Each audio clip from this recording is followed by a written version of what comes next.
Mayaman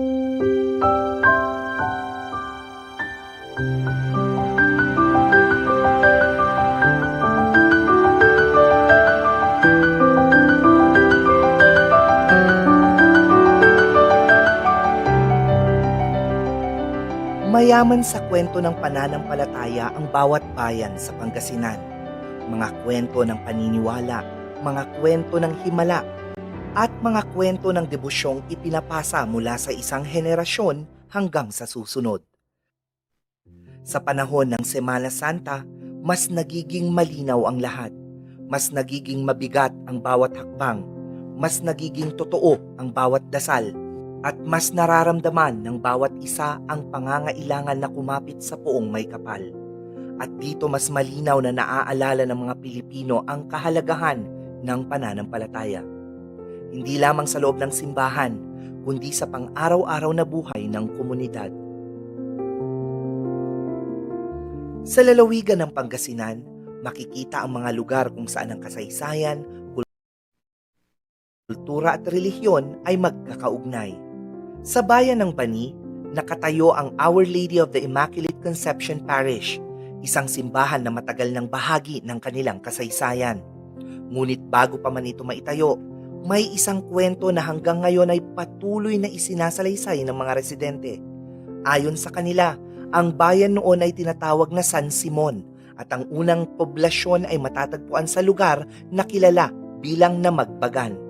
Si Immaculada Concepcion ang kanilang patron. Marami pong binibigay sa amin ni Mother Immaculada kasi siya lang po yung kung may problema po ako or yung mga pagsubok na dumarating sa aking buhay, pinupunta ko po sa kanya tapos dinadalangin ko po. At meron naman po ang kwan sa akin, milagro po na nangyayari sa akin. Kagaya nung nagkasakit po ako, nung na-aksidente po ako ng tricycle po, nabunggo po ako. Hindi ko po alam kung ano ang gagawin ko. Ngayon po pumunta po ako sa kanya. Tapos nanalangin, tapos humingi ng tulong at gabay. Sa awa naman po ng Diyos at sa awa sa kanya po, nagmilagro po. Sa bayang ito, mayroong isang kwento na hanggang ngayon ay patuloy na pinaniniwalaan. Isang rebulto ng Birheng Maria ang ilang ulit umanong nawawala sa altar ng simbahan at sa tuwing ito ay hinahanap, natatagpuan ito sa ibabaw ng isang puno ng bani. Hindi ito nangyari ng minsanan lamang, kundi paulit-ulit hanggang sa naniwala ang mga tao na may nais ipahiwatig ang pangyayaring iyon. The Immaculate Conception was transferred to in the town of Bani from Sitio Almasin na Magbagan, and that Immaculada Conception Virgin Mary was parang nakita nila doon sa Bani Tree during the 13th heroes of the Spanish Revolution. Napadpad sila dito in time March 7, 1759. Kaya in 1903 doon naman siya na talagang na-transferred na dito sa in town of Bani. Mula sa paniniwalang yon, inilipat ang simbahan at ang mismong komunidad at mula rin sa pulong yon, hinango ang pangalan ng bayan, Bani.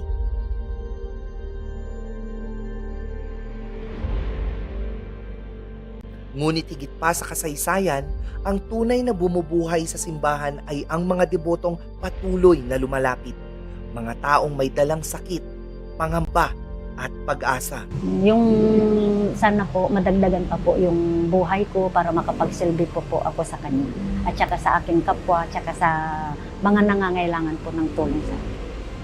Because through faith, that's why ever since bata pa lang ako, may takot na ako sa Diyos. Hinanap ko talaga ang simbahan kung paano ako magdasal.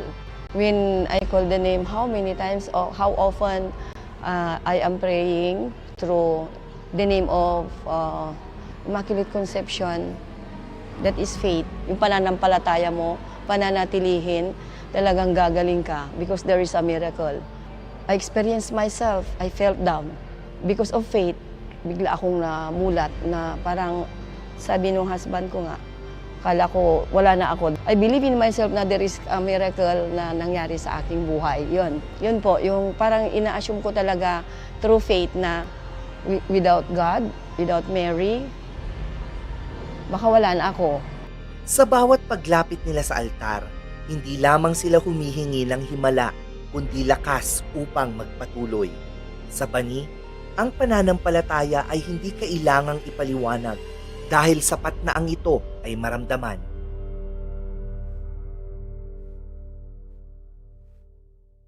Sa bayan naman ng Bugalyon, malalim rin ang kwento ng pananampalataya, hindi lamang sa paniniwala, kundi sa pagtitiis. Ang Our Lady of Lourdes Parish o mas kilala bilang Salasa Parish Church ay ilang ulit ng sinubok ng panahon. Binaha, nasira, ngunit hindi tuluyang nawala. Itong lugar na ito ay palaging binabaha. Ngayon, ang pamunuan ng sa bayan ay gusto nila ilipat yung simbahan. Nung gusto nilang ilipat, sana titibagin na yung yung sa simbahan. Pero nung buhatin si Mama Mary, ayaw. So ang ginawa nila, pinabayaan na lang. Kasi nagtawag pa sila ng tao na magbubuhat. Ilang tao hindi kaya talagang buhatin. So nag-decide na sila na pabayaan na lang. So kaya ang history, naging dalawa yung simbahan ng Bugalyon. Nanatili si Mama Mary dito sa simbahan namin, tapos nagawan sila ng simbahan sa bayan. Yun ang St. Andrew Parish sa bayan. Every year we're celebrating the Feast of Our Lady of Lourdes at February 11th of every year. And sometimes we are preparing for this big feast because it's the Blessed Mother celebrating this beautiful occasion of her feast. And during these past few months, we are very grateful because some of the pilgrims from different places around the Philippines are coming here just to really get a glance of the church, especially the structure. And we are blessed here because Our Lady of Lourdes is very familiar to all of us because nung nagpakita siya kay Saint Bernadette, doon niya pinakita kung paano yung pagmamahal ng isang ina sa kanyang mga anak. At si Our Lady of Lourdes, sa kanyang kapistahan, ipinagdiriwang din natin yung World Day of Sick. Kaya during that day or during that celebration, we include praying yung mga may sakit, yung mga may kapansanan, upang sa ganun ay mas lalo silang mapalapit sa ating mahal na ina sa kanyang pangalan, Our Lady of Lourdes. Sa kabila ng lahat ng ito, nananatili ang simbahan dahil nananatili ang mga taong hindi bumitaw. Sa loob ng simbahan, makikita ang mga debotong hindi na mabilang kung ilang beses nang nasubok ang buhay. Hindi ko na kaya, magpaibak na lang ako. Wala na, mataas na yung lagnat ko, 41. Akala ko nga katapusan ko na.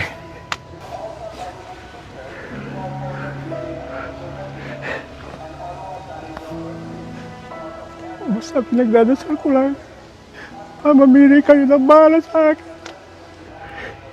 Palagi ako nagdadasal sa kanya.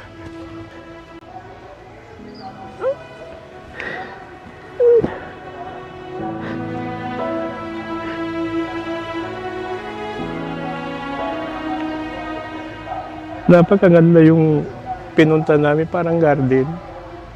Akay-akay na ako ni Mama Mary at saka ni Jesus Christ.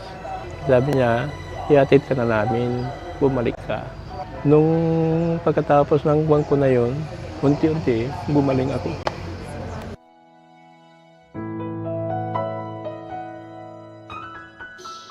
Ang lagi kong, dahil may sakit na ako ngayon, pagalingin ako, bigyan ako ng habang buhay para makapaglingkod ako sa kanya. Hindi naging madali ang kanilang mga buhay, ngunit sa bawat pagsubok, mas pinili nilang manatili sa paglilingkod. Pinili nilang ipagpatuloy ang buhay at pinipili nilang manalangin. Para sa kanila at sa marami pang deboto, ang simbahan ay hindi lamang lugar. Ito ay ang kanilang naging sandigan. Pero hindi lahat ng mga deboto ay kayang sabihin ang kanilang dasal at panalangin. Ang iba, isinusulat na lamang ito. So the miracles of Lourdes continues to inspire, attract pilgrims and devotees, making it a significant center of their faith, of their devotion, of their hope, and their deliverance. So pagdating po sa kanilang pananampalataya, sa mga miracles na nangyayari, naalala ko noong bata pa ako yung panahon na maraming mga pupunta dito dahil may mga karamdaman sila, may mga sakit. Tapos biglang down na down sila, nawawalan sila ng pag-asa. Pero alam mo, nung nakita ko na nag-devote talaga sila kay Mama Mary halos everyday, tapos nung bumalik sila, nung nakausap ko sila, nawala yung sakit nila. Actually, noon, meron kaming yung logbook, Letter to Mama Mary. Marami doon na nagsusulat talaga na yung mga intentions nila, na nagpagaling si Mama Mary, talagang grabe yung miracles na nagawa ni Mama Mary sa buhay.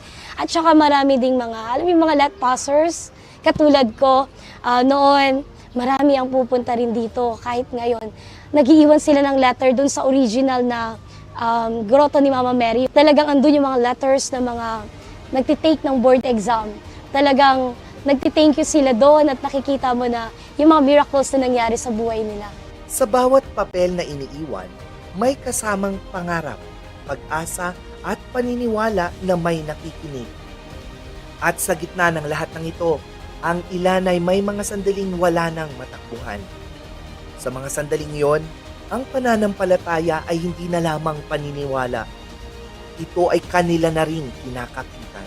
Ang mga taga-Bugalyon, napakahalaga para sa mga taga-Bugalyon ang presensya ng ating mahal na ina dito sa ating bayan ng Bugalyon because ramdam ng mga deboto yung pagmamahal ng isang ina para sa kanila na kung saan ay dinadala sila ng ating mahal na ina sa ating Panginoon. At yung kanilang mga panalangin parang nandun lagi yung pakikisama ng ating mahal na inang si Maria.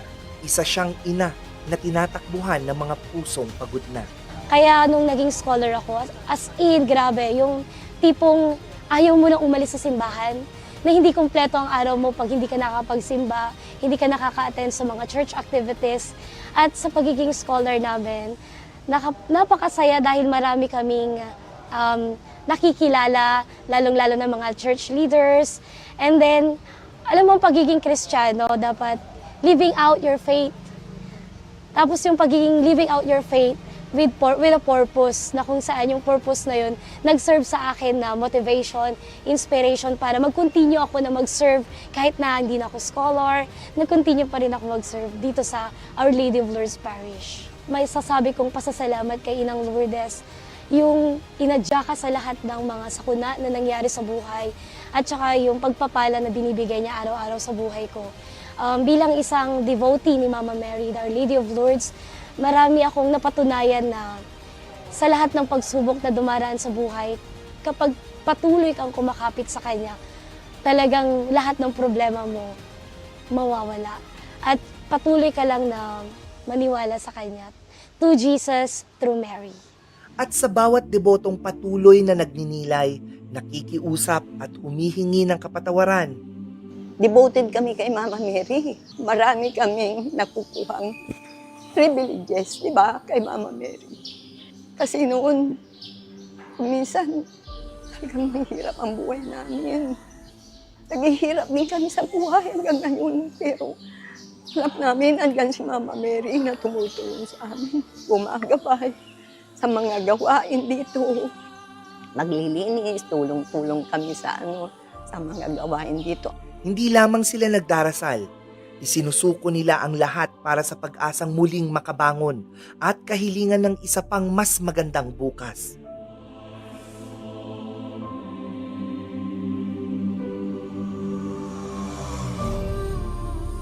Sa lungsod naman ng Urdaneta, matatagpuan ang Our Lady of the Immaculate Conception Cathedral, isa sa mga pangunahing simbahan sa Pangasinan. Bagamat nagsimula lamang ito bilang maliit na kapilya noong ika-17 siglo, ang pananampalataya ng mga residente ay mabilis na lumago, dala ng debosyon sa kanilang patron na si Immaculada Concepcion.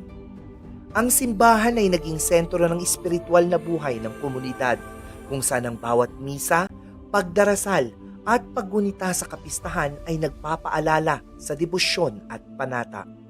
Sa pamamagitan ng kanilang paniniwala kay Immaculada, natututuhan ng komunidad ang kahalagahan ng pananalangin, pasasalamat at pagtitiwala sa Diyos.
Ang bayan ng Manaoag mismo ay may sariling kwento ng himala.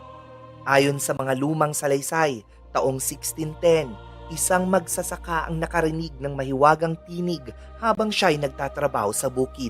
Nang siya ay tumingala, nakita umano niya ang Birheng Maria na may hawak na batang Jesus at rosaryo.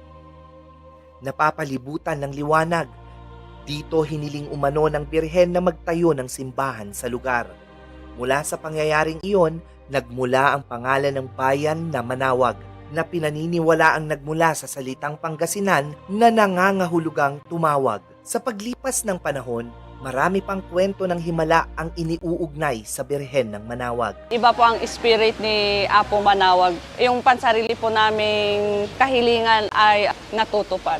Maliit pa ako, sinasabi ng mother ko na palagi siyang pumupunta dito. And then, when I migrate here sa Luzon, make the best with na pupunta ako dito para mag-pray sa kanya. Kasi miraculous daw si Manaoag. And totoo talaga, sa dami ng miracle na naibigay niya sa akin. Sa work ko, sa everyday life, totoo talaga, pag mag-pray ka sa kanya, talagang nag-intercede siya kay Jesus para mabigay lahat. Sometimes miracles pa ang binibigay. Naging panata na namin na mag-visit dito tuwing uuwi kami ng Pilipinas, tsaka yung mga kamag-anak ko. Laging namamanata rito. Kasi Manaoag, milagrosa, tsaka halos pinakikinggan lahat ng mga dasal na hinihiling namin. Talagang malapit sa puso namin yung mga Marian churches, tapos gusto-gusto ko din talaga yung Manaoag. So, nung time na nag-take ako ng bar back ng 2017, dito din kami nagpunta, tapos dito din yung Thanksgiving. So, every now and then, kapag mayroong special event, we go here. Noong ika-21 ng Abril taong 1926, ang imahe ng Birheng Maria ay sumailalim sa canonical coronation sa bisa ni Pope Pius VI at isinagawa ni Apostolic Delegate Guglielmo Piani. Mula noon, ang Manaoag Basilica ay naging isa sa mga pangunahing pilgrimage site sa lalawigan ng Pangasinan. Pagpasok po ng buwan ng March, marami na pong bisita at mga pilgrims ang pupunta sa Minor Basilica of the Our Lady of the Rosary of Manaoag dahil gusto po nilang gawin po dito ang tinatawag nilang Way of the Cross o yung pagbibisita sa iba't ibang simbahan kung saan thousands of devotees ang pupunta po sa aming lugar. Actually, mas tumitindi ang pananampalataya ng mga taga-Manaoag na ipapakita yun lalo tuwing Holy Week kasi marami ang nag-aalay lakad, pumupunta sa iba't ibang simbahan, lalo yung mga malalayo pang mga lugar, ay maglalakad papunta po sa aming simbahan. At sa ika-22 ng Abril taong 2026, ipagdiriwang ang Centennial Coronation Anniversary, isang makasaysayang paggunita sa 100 taon ng debosyon at pananalig ng mga Pilipino sa Birheng Maria. Magandang araw po sa ating lahat at ako po si Mayor Doc Ming Rosario ng Pinagpalang Bayan ng Manawag na magkakaroon ng isang napakalaking event dito po sa Bayan ng Manawag, yung Centennial Canonical Coronation of Our Lady of Manawag. At ito po ay sa April 22, 2026 at kami po nag-aanyaya na sana po tayo maging testigo at bahagi ng isang napakalaking selebrasyon at as early as last year po ay kami ay naghahanda na para sa malaking event na ito. So, to everyone, again, ito po si Mayor Ming, ang punong bayan po ng Pinagpalang Bayan ng Manawag. Join us as we witness the coronation of Our Lady of Manawag, 100 years, ngayong April 22. Mabuhay po kayo. Ang selebrasyong ito ay paalala na sa bawat himala, sa bawat tahimik na panalangin, at sa bawat puso na nagtataglay ng pananampalataya, to give you good health both in mind and in body. In the name of the Father, and of the Son, and of the Holy Spirit. Amen. naroon si Birheng Maria bilang tagapamagitan, ina at gabay sa buhay ng bawat Pilipino.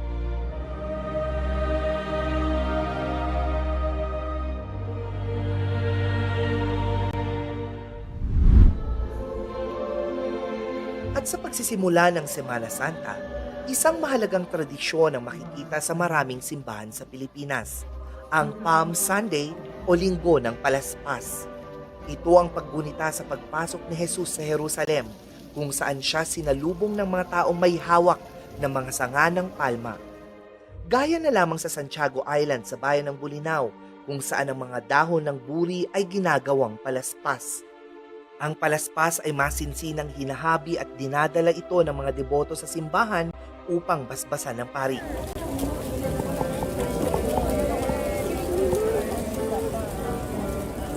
Pagkatapos ng misa, inilalagay ito ng mga pamilya sa kanilang mga tahanan, sa pintuan, sa altar o sa iba pang sulok ng bahay bilang simbolo ng proteksyon, pananampalataya at pagpapala.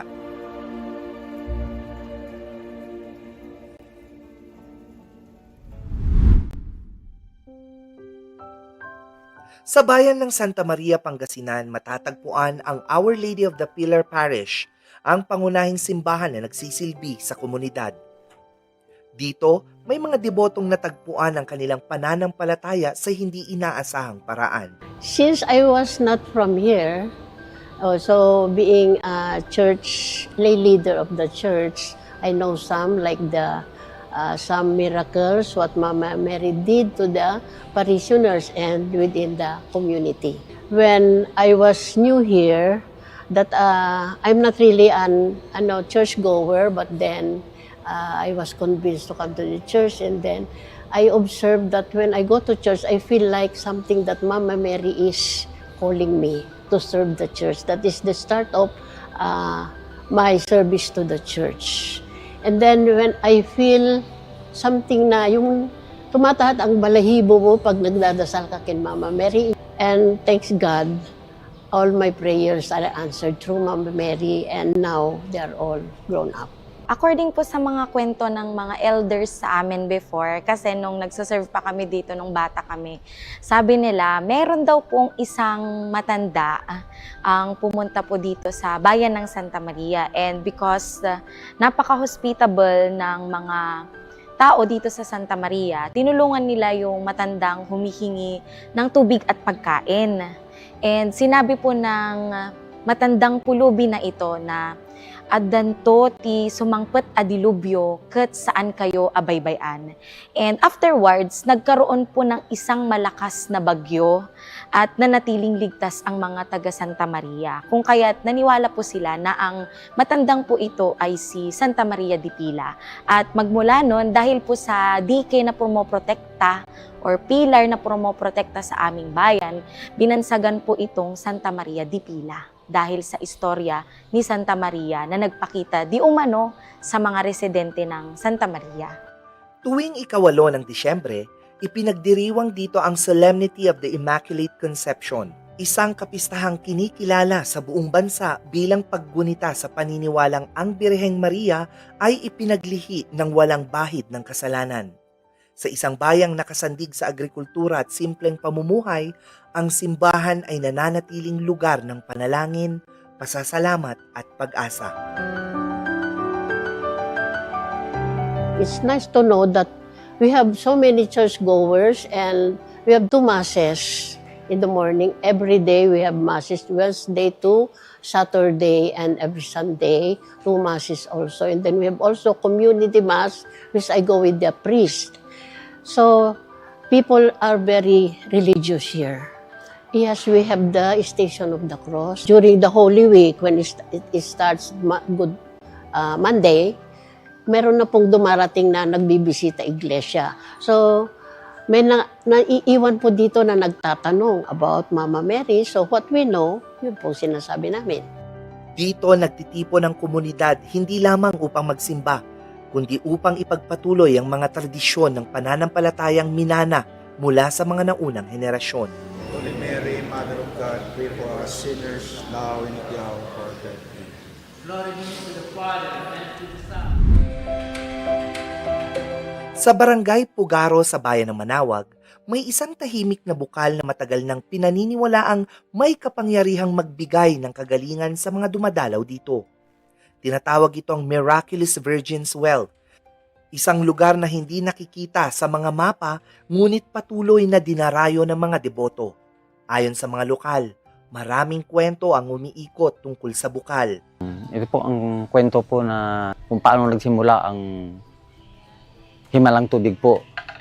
Barangay Pugaro, Manawag, Pangasinan. Dito, yung may-ari na sila ang dumayo dito sa kanilang lupain. Ngayon, natulog sila dito. Nagising si Serelo Casabar ng alas 3. Ngayon, may nakita siyang liwanag sa parting yan po. Ngayon, nung nakita niya, pumunta doon sa balon. May nakita niya ni Serelo Casabar yung image ng Our Lady of Manawag. Kaya inopen niya ito sa lahat ng mga naniniwala. Tubig ng balon. Kaya inopen sa lahat. Kung mga naniniwala sa tubig ng balon, kukuha sila at yan nila gagawin inumin at pangpaligo. Meron namang pumupunta rito na sila gumagaling at nagpapasalamat sa mahal na Birhen. Ang paligid ng bukal ay tahimik, tila nilikha para sa panalangin at pagmumuni-muni. At ang bawat hakbang patungo rito ay nagpaparamdam ng katahimikan at ang daloy ng tubig ay nagdadala ng kapayapaan sa mga puso ng dumadalaw. Marami po sir, ang tao dito na dumadagsa. Pinipilahan talaga po itong tubig ng balon ng mahal na Birhen. Pati yung sa paligo, pinipilahan po yan. Brother Sam, bumalik kami, kami yung binigyan mo ng tubig ng balon ng mahal na Birhen, sabi nila. O di magpasalamat kayo sa mahal na Birhen sa nakamtan ninyong ginhawa ng mga sakit ninyo. Sabi ko, kung nakaramdam kayo man ng ginhawa, pasalamat kayo sa kanya. Yun naman sinasabi ko sa kanila. Pabalik-balik sila dito. Lalo kung itong Holy Week, magmamahal na araw, maraming tao ang pupunta rito. Sa lugar na ito, makikita rin ang mga istasyon ng krus, isang maliit na kapilya na itinayo ng mga debotong nagsasabing nakatanggap sila ng himala, at mga lugar para sa tahimik na panalangin. May chapel dyan. Ang mass po dyan is every first Saturday of the month po, alas 10 ng umaga. May mga debotong nag-aayuno, nagdarasal, at naghahanap ng paggaling para sa kanilang sarili o sa kanilang mga mahal sa buhay.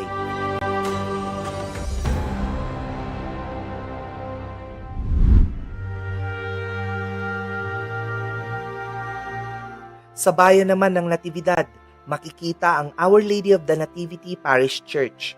Ang mismong pangalan ng bayan ay hinango mula sa patron nitong si Nuestra Señora de Natividad, na kumakatawan sa kapanganakan ni Jesus.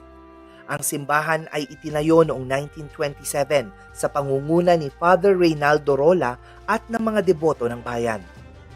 Sa kabila ng paglipas ng panahon, nananatili itong sentro ng pananampalataya ng komunidad.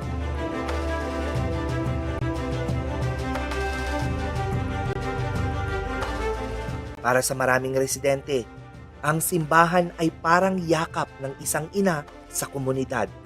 Isang lugar kung saan maaring magdasal, magpasalamat, at humingi ng lakas sa gitna ng pagsubok.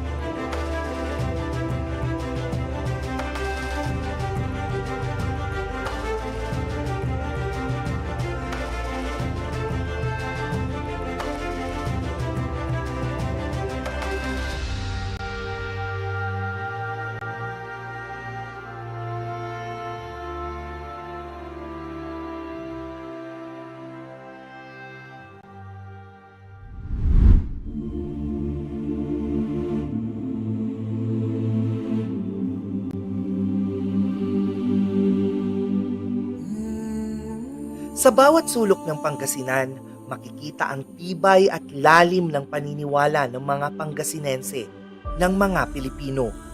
Hindi lamang ito simpleng tradisyon, kundi isang buhay na panata na ipinapasa mula sa isang henerasyon patungo sa susunod. Since we're celebrating the Lenten season, the Diocese of Alaminos now is celebrating also the Sorip Lenten pilgrimage held at Sorip Centro Tumabani. How many years passed? 44 years celebrating the Sorip Lenten pilgrimage through in the name of the Immaculate Conception of the Virgin Mary Parish.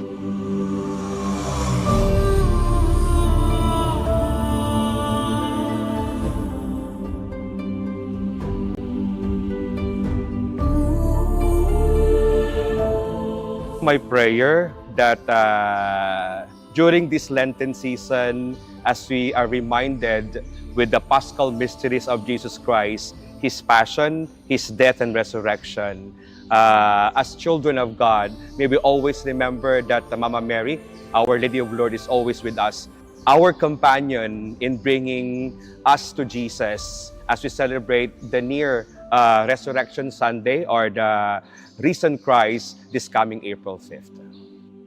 Sa iba't ibang mga bayan at syudad sa Pangasinan, ang pananampalataya ay hindi lamang nakakubli sa loob ng mga simbahan. Ito ay nakatanim sa puso, sa mga gawa, at sa pang-araw-araw na buhay. At ang mga deboto, sa kabila ng kahirapan, sakit o pagsubok, ay patuloy na naglalakad, nagdarasal, nananalangin at nakikiusap.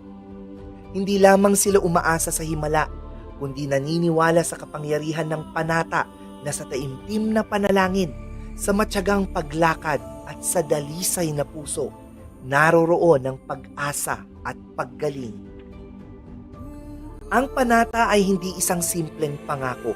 Ito ay isang buhay na koneksyon sa Diyos, isang simbolo ng pagtitiwala at isang tanda ng pasasalamat sa mga biyayang natanggap. Sa Pangasinan, ang himala ay hindi lamang alamat o ipinasang kwento. Ito ay patunay na sa bawat puso na bukas sa pananampalataya, may lakas, may gabay, at may kabutihang bumabalot sa bawat araw. Sa huli, ang debosyon ay paalala sa atin na ang tunay na himala ay hindi laging nakikita, kundi nararamdaman. Sa tibok ng puso, sa tahimik na panalangin, at sa walang sawang panata na nananatiling matibay sa kabila ng lahat.